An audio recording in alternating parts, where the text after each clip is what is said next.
depois, como ele fala aqui, em 725 reunidos no livro só dado o nome de Oséias a ele, a esse profeta menor chamado Oséias. Joel, 3 capítulos, 73 versículos. Olha só o que diz Joel aqui.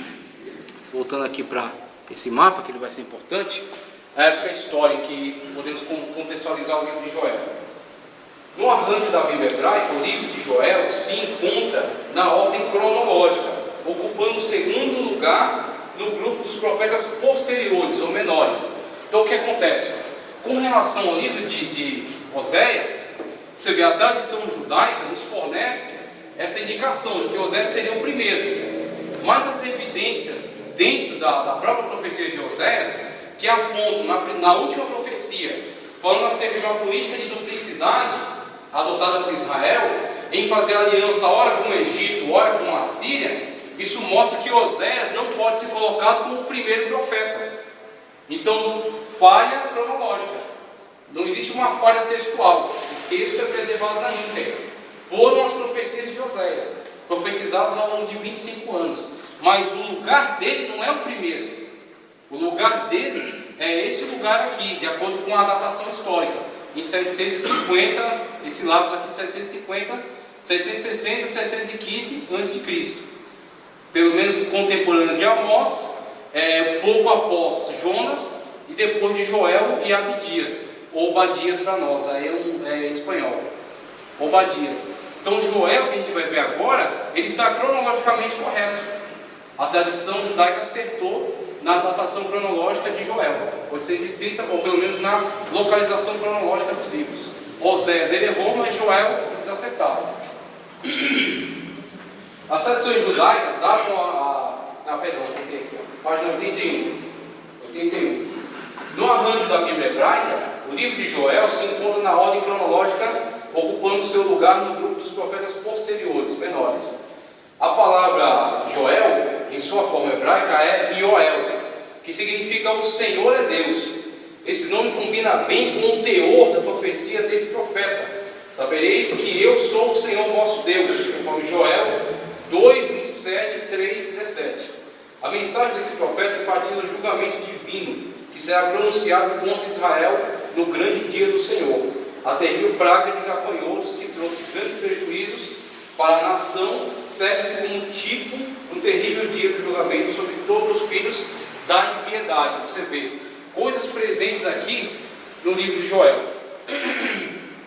Dentre os temas importantes do livro de Joel, você vê a grande profecia que ele desenvolve em torno do prejuízo causado pelos gafanhotos. Aí ele fala do gafanhoto migrador, do gafanhoto cortador, dos diferentes tipos, espécies de gafanhoto que invadem as plantações de Israel e destroem toda a colheita. E aí ele associa, por meio da revelação divina, ele associa parte da destruição causada por essas pragas ao modo de vida de Israel, à infidelidade de Israel, a bênção de Deus que não estava sobre Israel. Pela bênção de Deus não estava sobre ele, eles estavam vulneráveis a todo tipo de praga e todo tipo de situação desfavorável a eles. Então Joel exerceu seu ministério e trouxe essa importante temática na sua profecia. Quem vai retornar com esse tema muito forte dentro das Escrituras, falando acerca de gafanhotos, por exemplo, é João, o apóstolo João. O apóstolo João, quando Deus levanta ele em profecia na ilha de Patmos, que ele vai compor o Apocalipse, você vê dentro das profecias colocadas em Apocalipse, há uma revelação acerca de seres que vão atormentar os homens depois do arrebatamento da igreja, no período da grande tribulação, vão ter um pequeno período liberado para atormentar os homens. E João descreve esses seres como gafanhotos. Ele traz uma semelhança com gafanhotos. Você vê esse tema de Joel, que Deus levantou em Joel, ele vai ser retomado no Apocalipse em João. Ok? Então você vê novamente esse tema dos homens sendo atormentados por gafanhotos. Dados pessoais. A exemplo de Oséias, quase nada se sabe do profeta Joel, exceto que ele é filho de outro desconhecido chamado Petuel. Pronto. Beere era conhecido. Beere era um nome bom para se contextualizar Oséias, o que não acontece aqui com Petuel. Petuel era tão desconhecido quanto Oséias, mas foi citado aqui o nome dele, em Joel 1:1. Embora no livro ele use o nome Israel em vez de Judá, 2:27, 3:2:16, pode-se verificar que, de acordo com o conteúdo do livro, ele morou e profetizou em Judá e na sua capital, Jerusalém, pois ele usa muitos nomes pertinentes ao reino de Judá. Veja, Sião é um nome típico para Judá, para o reino do sul. Os filhos de Sião, Judá e Jerusalém, os filhos de Judá e Jerusalém. Ele denota familiaridade com o templo e seu culto, mostrando possuir conhecimento popular. Autoria, pula para a autoria aí. Quanto à autoria do livro, embora a tradição não nos ajude muito, mas ela tem afirmado que Joel é o autor único do livro que leva o seu nome, com o título. Apesar de, no século XIX, da era cristã, ter surgido alguns questionamentos da parte dos liberais. Tradicionalmente tem sido aceitado que o livro de Joel pertence a um só autor. As objeções dos racionalistas liberais não é contra a unidade do livro, mas com respeito às interpolações posteriores feitas no livro, questões rejeitadas pelos teólogos conservadores. Qual é o problema levantado aqui pela alta crítica textual, pelos liberais, pelos racionalistas em relação ao livro de Joel, em relação a qualquer livro da Bíblia? Isaías, por exemplo, que foi dado aqui a aula pelo pastor Delício, a alta crítica textual, ela divide o livro de Isaías em 2 ou 3 autores. Isaías 1, Isaías 2 e Isaías 3. Por que eles fazem isso? Eles dizem, principalmente a teoria que divide em 2, Isaías original e Deutero-Isaías. Por que eles fazem isso? Porque tudo aquilo que diz respeito à profecia não é passível de crença pela alta crítica textual. Por quê? Porque eles têm um pressuposto. Qual é o pressuposto? O pressuposto anti-sobrenaturalista. O que diz o pressuposto anti-sobrenaturalista? O sobrenatural não existe. Não é possível. Nós temos que avaliar tudo a partir de um ponto de vista cético, racional, estritamente científico. Então, se nós temos que partir desse pressuposto, logicamente, tudo aquilo que diz respeito a uma revelação, a uma profecia, a um milagre. Deus abriu o Rio Jordão e os profetas passaram, os sacerdotes passaram com a arca e seguiram o povo. A alta crítica textual, os racionalistas, os céticos, os ateus vão dizer o seguinte: isso é balela, isso é invenção da cabeça de um homem que tem boas intenções, mas que não preza muito pela verdade. Na verdade, eles ou passaram numa época em que estava quase seco, né? Ou eles fizeram uma ponte, ou eles deram uma volta. Porque o Rio Jordão não pode ser interrompido, o curso das águas. O Mar Vermelho não pode ser aberto, o cego não pode ser curado. Os discípulos colocaram essas narrativas de cura para fazer de Jesus um herói. Então eles sempre tendem para esta avaliação, para esta análise. Por quê? Porque não há evidências? Não, as evidências estão todas aí. O que não é crença. Eles não podem crer em Deus. E se eles não podem crer em Deus, com que competência eles vão avaliar a Bíblia? Se a Bíblia é o livro de Deus. Então quer dizer, o problema é o pressuposto. Porque por eles adotarem esse pressuposto, toda a crítica deles vai estar vinculada ao pressuposto adotado. Então, com isso, a avaliação deles, a priori, já é viciada. Já é viciada pelo pressuposto adotado, o pressuposto anti-sobrenaturalista. Assim acontece com Joel. O que acontece? Joel tem uma profecia. Por exemplo, derramamento do Espírito Santo. Né? Tem uma profecia falando acerca da destruição de alguns reinos. Então, se ele tem uma profecia que aponta algo futuro, como ele pode ter profetizado acerca disso? Como ele poderia saber acerca da destruição? Como é que Daniel poderia saber que existia o reino da Pérsia, que ia derrubar o reino da Babilônia, depois o reino da Grécia ia derrubar a Pérsia, depois um império terrível ia derrubar o reino da Grécia? Como é que ele poderia saber disso? Se ele só viveu até a época persa, no máximo. Porque, na verdade, foram diversas pessoas que escreveram e foram acrescentando ao livro. Assim fizeram no livro de Isaías. Eles dizem que várias pessoas ao longo da história escreveram e acrescentaram no livro de Isaías e deram o nome de Isaías a todos esses escritos aí. Então o que acontece? Esta variação a priori já é viciada. Por quê? Exatamente por causa desse pressuposto. Essa variação ela surge não porque não haja evidências, mas sim porque não haja crença, não há fé, não há respeito, não há aceitação pela verdade de Deus, pela existência de Deus. Né? Inclusive, muitos filósofos que chegam até a crer em Deus, no máximo, com muita força, alguns conseguem ser deístas. Que o que é o deísta? O deísta diz assim: Deus existe, só que Ele criou todas as coisas, colocou elas em funcionamento, e Ele está em algum lugar, muito longe daqui, vivendo uma boa vida, e Ele está se lixando para nós. A gente tem que cuidar da nossa vida aqui, se virar, fazer o que tiver que fazer. Não adianta orar, não adianta ser fiel, não adianta ser bom, porque nada disso adianta. Deus está em algum lugar e quer que você se vire. Cuide da sua vida. Então isso é um deísta. Deísta nega Deus? Não. Ele não nega a Deus, eu entendo até que ele não nega para não arrumar discussão com teólogos, com religiosos. Então ele fala assim: não, tá bom, Deus existe. Não precisa ficar triste, ficar bravo, Ele existe. Mas o fato de Deus existir não significa que Ele interfira na vida de pessoas, ou que Ele se importa com indivíduos. Então assim é um deísmo. Então essa crítica de Joel, ela vem disso, não é de falta de evidência, vem dessa falta de crença dos homens.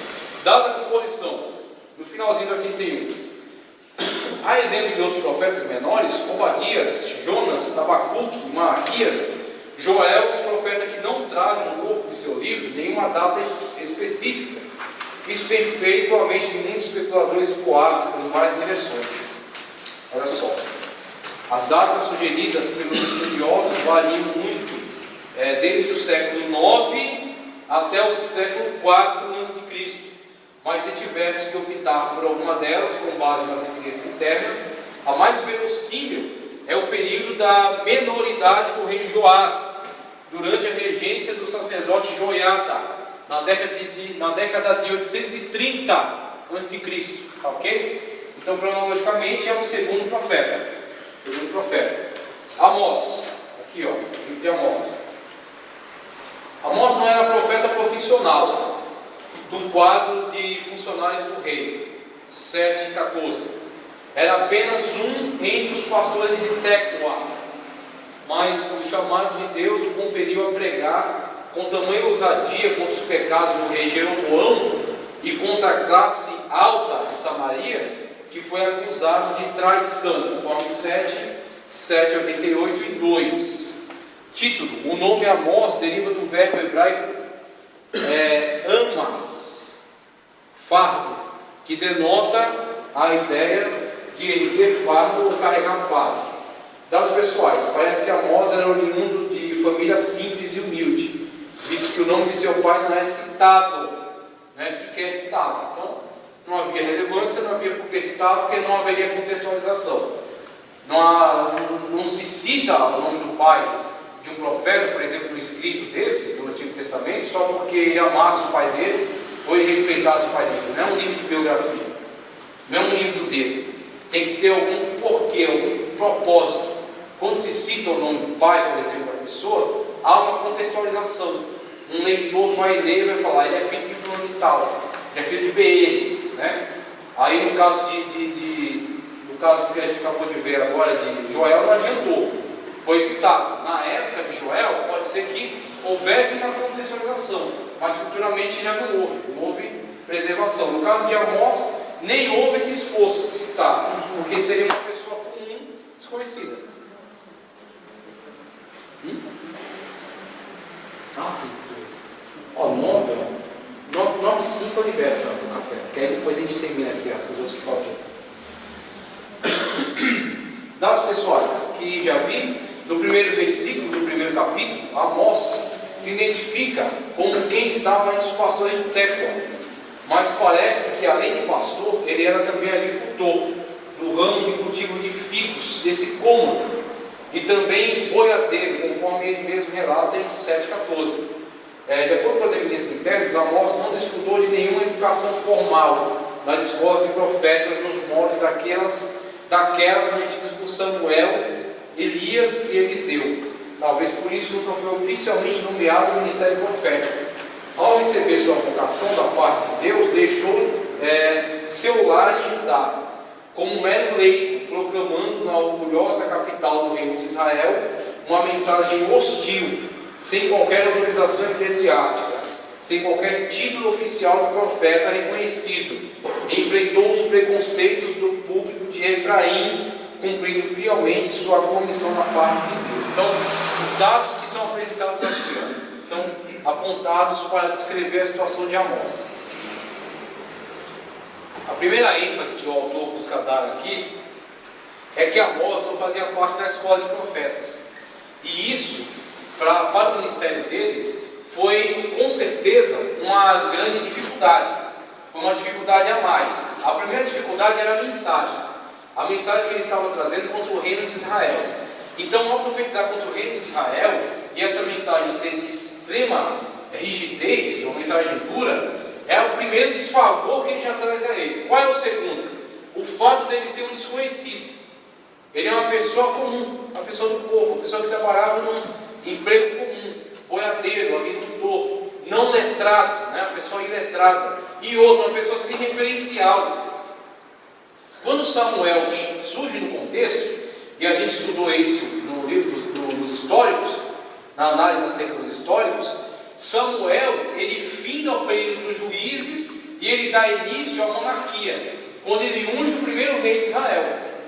Ele unge Saul, o primeiro rei, deu início à monarquia. Depois há a troca de dinastia, da dinastia de Saul para a dinastia davídica, que se instala em Judá e dá continuidade ininterrupta, né? Até que vem a situação do cativeiro.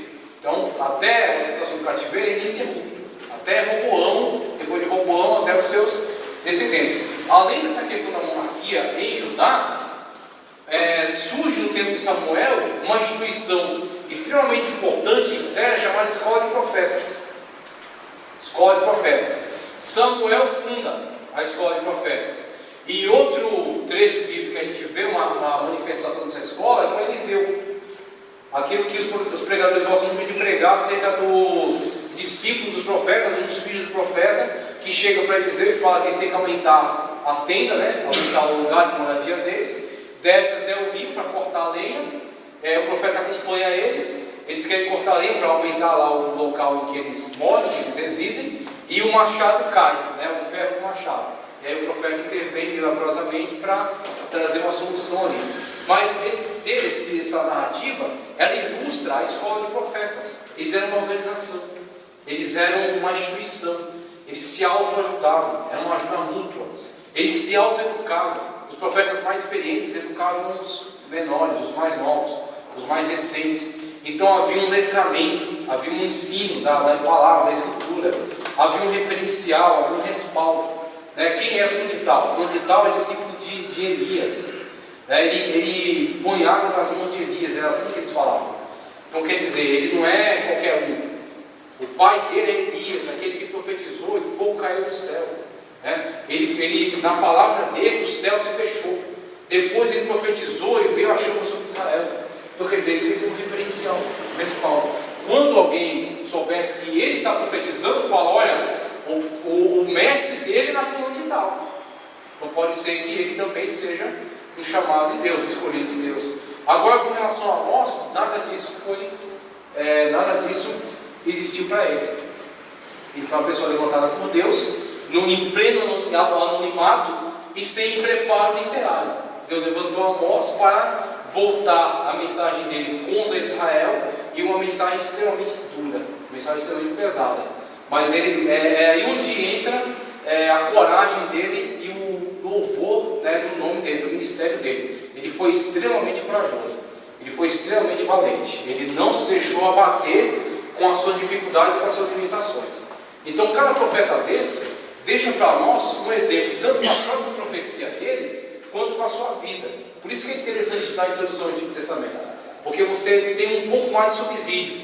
Você já tem o texto bíblico, você já tem a profecia dele. Agora, quando você analisa a própria vida dele em si, você começa a perceber qual é o valor que teve o ministério dele. Então pense em Amós. num agricultor, num boiadeiro, numa pessoa iletrada, numa pessoa sem respaldo de um grupo, de uma instituição, e mesmo assim Deus levanta este homem e envia este homem profetizar contra uma poderosa nação, a coligação das 10 tribos do norte, com capital em Samaria. Ele profetiza contra eles e Deus honra a palavra deles. Então é esse tipo de referencial que Amós é para mim, né? E que Deus não tem escolhido, Deus não tem preferidos. Deus tem escolhido, sim, né? Muitos serão chamados, poucos serão escolhidos. Deus tem os escolhidos, mas os escolhidos não são os preferidos dentro de uma raça, dentro de uma escolaridade, dentro de um nível social. Não. Os homens fazem isso, as instituições fazem isso, as igrejas fazem isso, mas Deus não faz. Deus às vezes levanta uma pessoa. Aí Paulo, né, ilustra bem isso aí no Novo Testamento, né? Deus usa os que não são, né, os que são, exatamente. Então quer dizer, Deus mostra a sua glória através exatamente da tua fraqueza. A tua fraqueza eu mostro a minha força, né? É na tua fraqueza que eu mostro a minha força. Então Amós é para a gente isso. É isso que é muito bonito na vida de Amós. Ver que um homem tão desprovido como foi Amós, mas foi tão usado por Deus. Foi tão usado por Deus que teve um ministério de sucesso. Agora, finalizando Amós, aqui, página 23. Autoria e data. A autoria e data da composição. O consenso geral entre os especialistas do Antigo Testamento é que Amós é o autor do livro todo, e que seu ministério deve ser datado entre 760 e 753 a.C., perto da parte final do período de Jeroboão II, 752 a.C., pouco tempo depois do terremoto que descreve em olha só o referencial geológico de um terremoto que existiu e que pode facilitar a datação arqueológica, né? Somente evidências arqueológicas, evidências de paleontologia pode identificar aquele terremoto, os problemas que causou na atmosfera e datar essa profecia, esse livro, esse escrito historicamente. Segundo alguns expositores, esse terremoto ocorreu seguido de um eclipse que os astrônomos dizem ter acontecido em 15 de junho de 763 a.C. Isto feito, a profecia sobre Israel deve ter sido proferida 2 anos antes do terremoto, 755 a.C., e escrita algum tempo depois do terremoto. Esse terremoto foi tão catastrófico que Zacarias, 270 anos depois, ainda fala dele. Zacarias 14:5, olha as evidências aqui, ó. Aí a Bíblia, olha só como é que é as coisas. A Bíblia, no livro de Amós e no livro de Zacarias, fazem referência a esse evento geológico, a um terremoto e a um eclipse. Aí o que acontece? Em 1700, 1800, comecinho de 1900, quando surge o humanismo, quando surge o renascimento, né?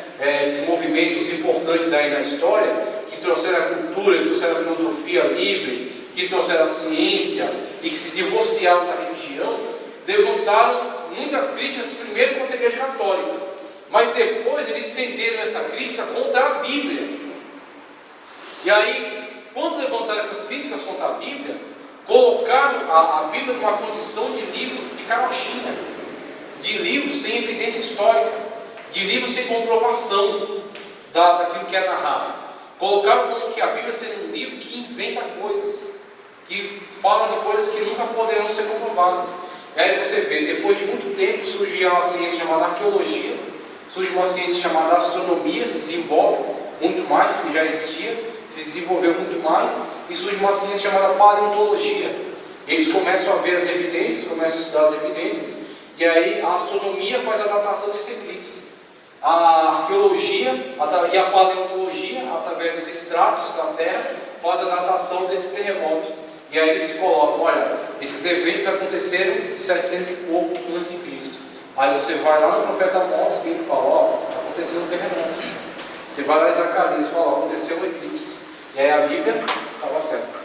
A Bíblia tinha razão, como um livro aí gosta de ter esse título, né? Sim. Se no próprio livro de Amós ele fala que ele nem era profeta e nem filho de profeta, como ele é considerado um dos profetas menores? Só por causa da mensagem. Só a mensagem? Só a mensagem. A mensagem do profeta. Isso aí que você falou foi Interessante. Ele mesmo não olhava para si como profeta. Ele não tinha aquilo que eu já falei sobre profetas aqui. O profeta tinha um papel muito importante dentro da história de Israel, que era a reafirmação da religião. Então eles eram respaldados por esse grupo, eram municiados, davam a ele referencial teórico e prático para eles cumprirem esse papel, tanto tendo revelação de Deus ou não. Às vezes não tinha uma profecia, uma revelação, mas eles tinham conhecimento da Bíblia, da palavra, e eles denunciavam. Então eles tinham um papel profético, por isso que eles tinham, o autor aqui fala, ele não tinha profissão de profeta, né? Não tinha profissão de profeta, mas ele tinha uma mensagem profética. Então a mensagem dele era a profecia, mas ele não tinha ministério profético, ele não vivia de profecia, como Isaías vivia, como Jeremias vivia, né? Como Ezequiel vivia. Ezequiel era para ser sacerdote, mas aí houve a deportação, ele foi levado para Israel e teve o chamado profético dele lá dentro do campo de refugiados. E ele viveu da profecia, não fez outra coisa. Amós não, Amós era boiadeiro. E aí Deus chamou ele, Deus entregou uma mensagem a ele. E ele não tremeu, ele foi e entregou a mensagem. Então a característica profeta de Amós é a mensagem que Deus entregou a ele. Obadias, vamos para Obadias. Agora sim você vai ver o primeiro. A partir das evidências encontradas nele, você vai ver que esse aqui sim é o primeiro dos profetas menores.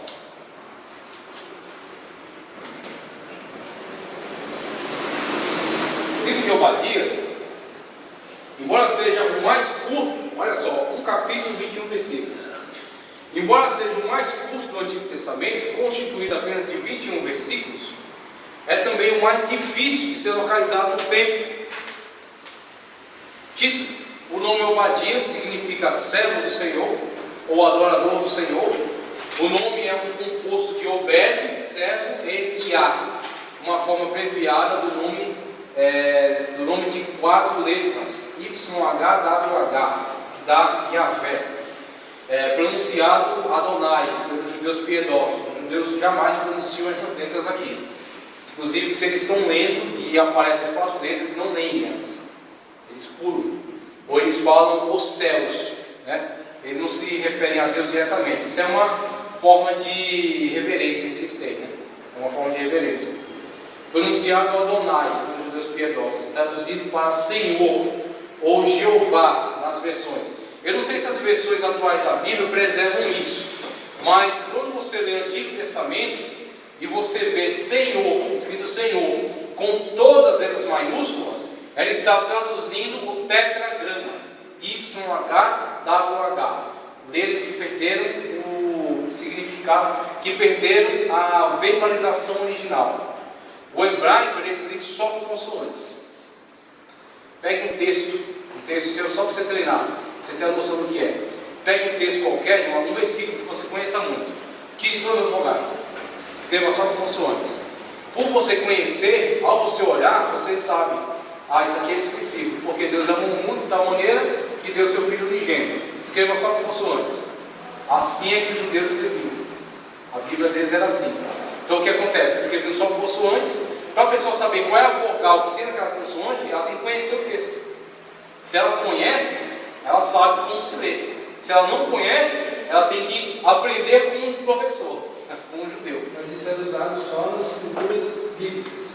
Isso é usado a priori para toda a escritura, todo texto que se escrevia, porque pouco se escrevia e era escrito por especialistas. Mas isso é relacionado só à religião, digamos assim.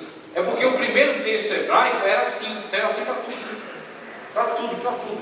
Só quem escrevia em Israel, por exemplo, época de Moisés, Josué, princípio da monarquia, só quem escrevia eram pessoas especializadas. O povo não escrevia. O povo no máximo aprendia a ler quando podia frequentar uma sinagoga e pagar um professor. Aí aprendia a ler, mas era raro. Quem escrevia era coisa de técnico, escriba e sacerdote. E a escola de profetas quando surgiu.